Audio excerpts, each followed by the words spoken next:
যেই ঈমান আপনাকে কি করতে পারে না। এই শীতের রজনীতে ফজরের আযান যখন সুললিত কণ্ঠে মুয়াজ্জিন সাহেব বলেন আস-সালাতু খায়রুম মিনান নাওম, ওই সময় যে ঈমান দিয়ে আপনাকে ঘর থেকে মসজিদে আনতে পারে না, ওই ঈমানটা তো আপনাকে আসলে এই কঠিন আযাব থেকে বাঁচাতে পারবে না। এই জন্য ঈমানদার তো আমরা সকলেই কম বেশি। আল্লাহ রাব্বুল আলামিন আবারও ঈমানদারদেরকে আহ্বান করে জানিয়ে দিচ্ছেন, ইয়া আইয়ুহাল্লাযীনা আমানু, ওহে যারা ঈমান এনেছো, ঈমানদার হে মুমিনগণ, আমি কি তোমাদেরকে হাল আদুল্লাকুম আলা তিজারাতিন তুনজিকুম মিন আযাবিন আলীম, আমি কি তোমাদেরকে এমন একটা ব্যবসার কথা বলে দেব না, যে ব্যবসাটা যদি তোমরা করতে পারো তাহলে তোমরা কঠিন আযাব থেকে বেঁচে যাবে। বলুন সুবহানাল্লাহ। আমরা সেই আযাব থেকে বাঁচতে চাই কি চাই না? বলেন, চাই কি চাই না?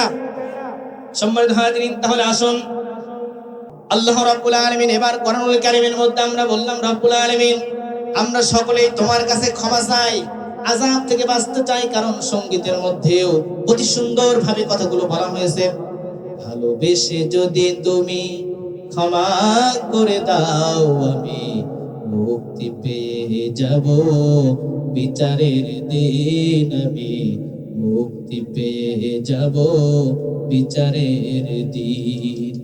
আমরা মুক্তি পেতে চাই কি চাই না? ভালোবেসে যদি তুমি ক্ষমা করে দাও, আমি মুক্তি পেয়ে যাব বিচারের দিন, আমি মুক্তি পেয়ে যাব বিচারের দিন। আমাকে শহীদ করে নিও, তার বিনিময়ে যত দুঃখ ব্যথা দাও দিও। আমিন।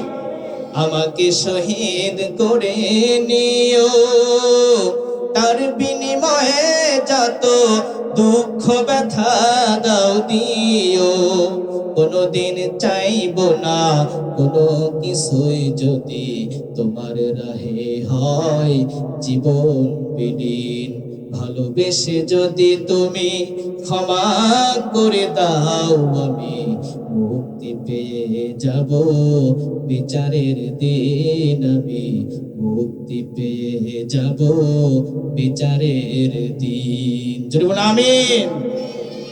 আমাকে ক্ষমা করে দিও, তোমার রহমে ভরা, তোমার রহমে ভরা সুখময় জান্নাত দিও। জোরে বলুন আমিন। আমরা জান্নাতে যেতে চাই কি চাই না? বলুন।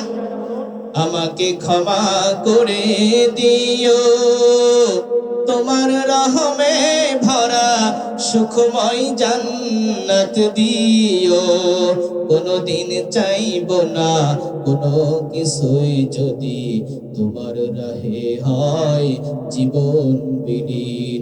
ভালোবেসে যদি তুমি ক্ষমা করে দাও, আমি মুক্তি পেয়ে যাব বিচারের দিন, আমি মুক্তি পেয়ে যাব বিচারের দিন। জোরে বলুন মারহাবা। আসুন তাহলে এবার আমরা লক্ষ্য করি আল্লাহ রাব্বুল আলামিন সেই ব্যবসা কি সেটা আমাদেরকে একটু জানিয়ে দিচ্ছেন কোরআনুল কারীমের ভিতরে। এক নম্বরে রব্বুল আলামিন আয়াতে কারিমার মধ্যে বলেন, তুমিনুনা বিল্লাহি ওয়া রাসূলিহি ওয়া তুজাহিদুনা ফি সাবিলিল্লাহ বিআমওয়ালিকুম ওয়া আনফুসিকুম যালিকুম খায়রুল লাকুম ইন কুনতুম তা'লামুন।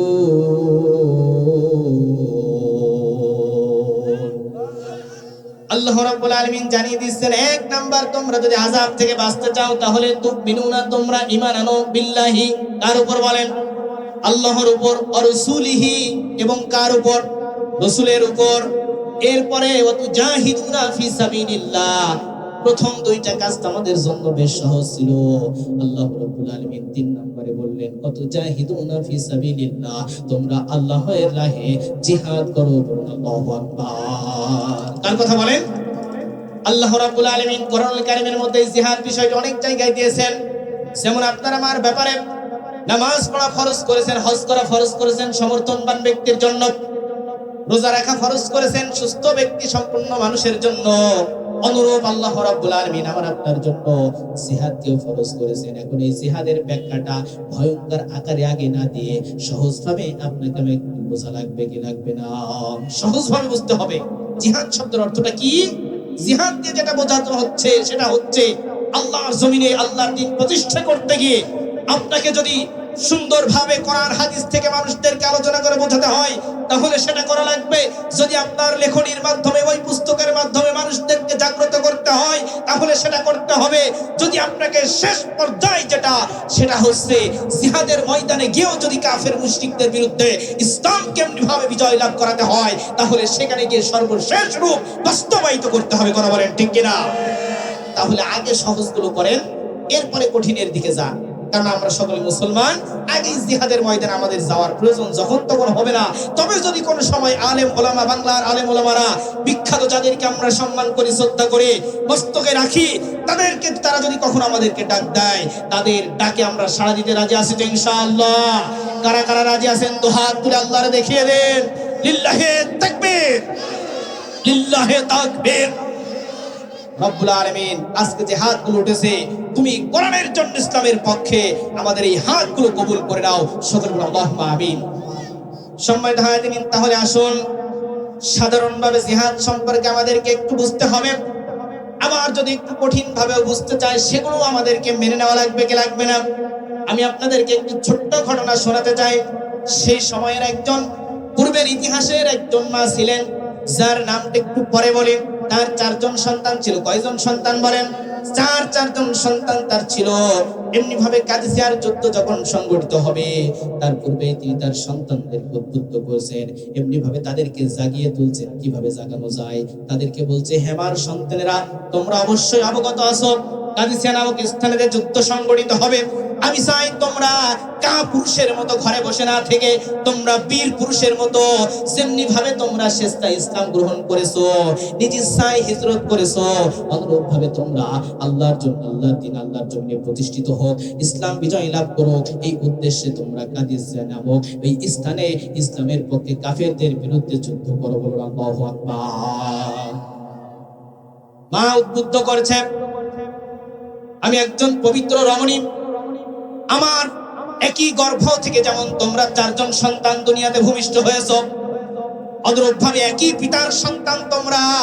আমি চাই কাদিসিয়ার যুদ্ধে তোমরা বীর বিক্রমের মতো যুদ্ধ করে লড়াই করে ইসলাম থেকে বিজয় লাভ করাও, আমি এটা চাই।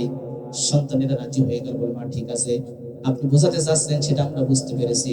আগামীকাল যখন জিহাদের ময়দানে সকালবেলা যুদ্ধ শুরু হবে, 4 জন সন্তানকে মা আমার সঙ্গে করে নিয়ে যাচ্ছে। একই সাথে 4 জন সন্তানকে যেন পিছপা হয়ে যায় কেউ, সন্তানদেরকে জিহাদের ময়দানে গিয়ে দিচ্ছেন। জিহাদের ময়দানে যাওয়ার পর যখন যুদ্ধ শুরু হয়েছে, আস্তে আস্তে একে একে 4 জন সন্তান এই যুদ্ধের ময়দানে শহীদ হয়ে গেছে। ইতিহাসের ব্যাখ্যায় বিভিন্ন সংখ্যা দেওয়া আছে। ওই সময় রোম সাম্রাজ্যের যারা সৈনিক ছিল তারা ছিল এমনিভাবে 1 লক্ষের উপরে, এবং যারা মুসলমানদের পক্ষে ছিল এরা মাত্র 30,000-এর মতো। বলুন আল্লাহু আকবার। সংখ্যায় মুসলমানরা অনেক বেশি নাকি কম বলেন? কম না বেশি? সংখ্যায় কম হতে পারে। আল্লাহ যদি ইসলামটাকে বিজয় করানোর জন্য চেষ্টা চায়, কোন জালিমকে যদি পতন করাতে চায়, তাহলে বাংলার বিশাল জনসমুদ্র লাগবে না। ছোট্ট ছোট্ট কিছু মাসুম বাচ্চা আবাবিল পাখির মতো পাঠিয়ে দিয়ে এদেরকে দিয়ে জালিমকে উৎখাত করাবে। কথা বলেন ঠিক কিনা? সংখ্যাই কম ছিল। 4 জন সন্তান মায়ের কথায় উদ্বুদ্ধ হয়ে ইসলামের পক্ষে জিহাদের ময়দানে চলে গেছেন। একে একে 4 জন শহীদ হয়ে গেছে। এমনি ভাবে যখন ফেরতি কাফেলা ফিরে আসছে, বাবার পাশে দাঁড়িয়ে আছে সন্তানদের খোঁজ নেওয়ার জন্য। একজনকে জিজ্ঞাসা করলো, ভাই আমার সন্তানের কি অবস্থা? ডাকতে বলেন, মা তুমি হয়তো তোমার সন্তানের জন্য অপেক্ষা করেছো, কিন্তু আমি জানি তোমার যে বড় সন্তান তিনি আল্লাহর রাহে জিহাদ করতে গিয়ে কাফেরদের বিরুদ্ধে বিক্রমের সাথে যুদ্ধ করতে করতে দুনিয়া থেকে চিরতরে শহীদ হয়ে বিদায় নিয়েছে। বলুন সুবহানাল্লাহ। মামার সর্বপ্রথম শুকরিয়া আদায় করলেন, বললেন আলহামদুলিল্লাহ। এরপরে বললেন ইন্না লিল্লাহি ওয়া ইন্না ইলাইহি راجعون আবার আরেকজন বলছে মা তুমি হয়তো অপেক্ষা করছো আমি জানি তোমার মেজো ছেলেটাও দুনিয়া থেকে বিদায় নিয়েছে এভাবে চারজন সন্তানের ব্যাপারে তিনি সংবাদ পেলেন সব সময় তিনি শুধু কান্না করলেন না চারবারই সর্বপ্রথম রবের শুকরিয়া জ্ঞাপন করলেন তিনি বললেন আলহামদুলিল্লাহ এরপরে দোয়া করলেন ইন্না লিল্লাহি ওয়া ইন্না ইলাইহি রাজিউন এমনি ভাবে তিনি দোয়া করলেন এই কথা যখন উমরের শাসন আমল ছিল তখন উমর রাদিয়াল্লাহু আনহু তিনি যখন এই কথা শুনলেন সাহাবীরা বললেন হে আমিরুল মুমিনিন আমরা বুঝতে পারলাম না ওই মা কেন সব সময় সন্তানের কথা শুনে তাকে তো বেশি কন্দন করার দরকার ছিল কান্নায় ভেঙে পড়ার দরকার ছিল কিন্তু তিনি কান্না না করে আগে সব সময় আল্লাহর শুকরিয়া আদায় করলেন কারণটা আমরা বুঝতে পারি নাই ওমর রাদিয়াল্লাহু আনহু তিনি কি করলেন মাকে ডেকে পাঠালেন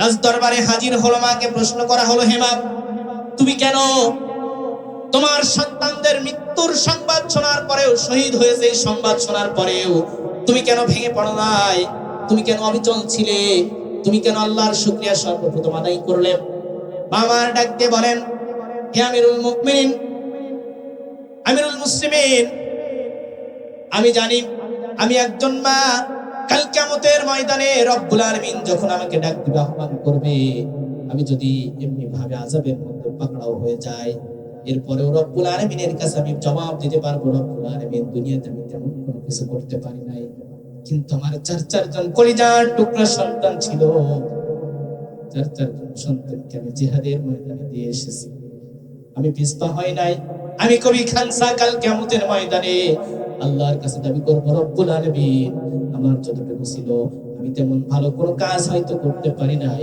কিন্তু আমার কলিজার টুকরার সন্তানগুলো সর্বোচ্চ দিয়ে আমি আল্লাহর জমিনে তোমার আল্লাহর দিনটা প্রতিষ্ঠিত করার জন্য নিজের সন্তানগুলোকে দুনিয়ার বুকে শহীদ করিয়ে দিয়েছি বলুন আল্লাহু আকবার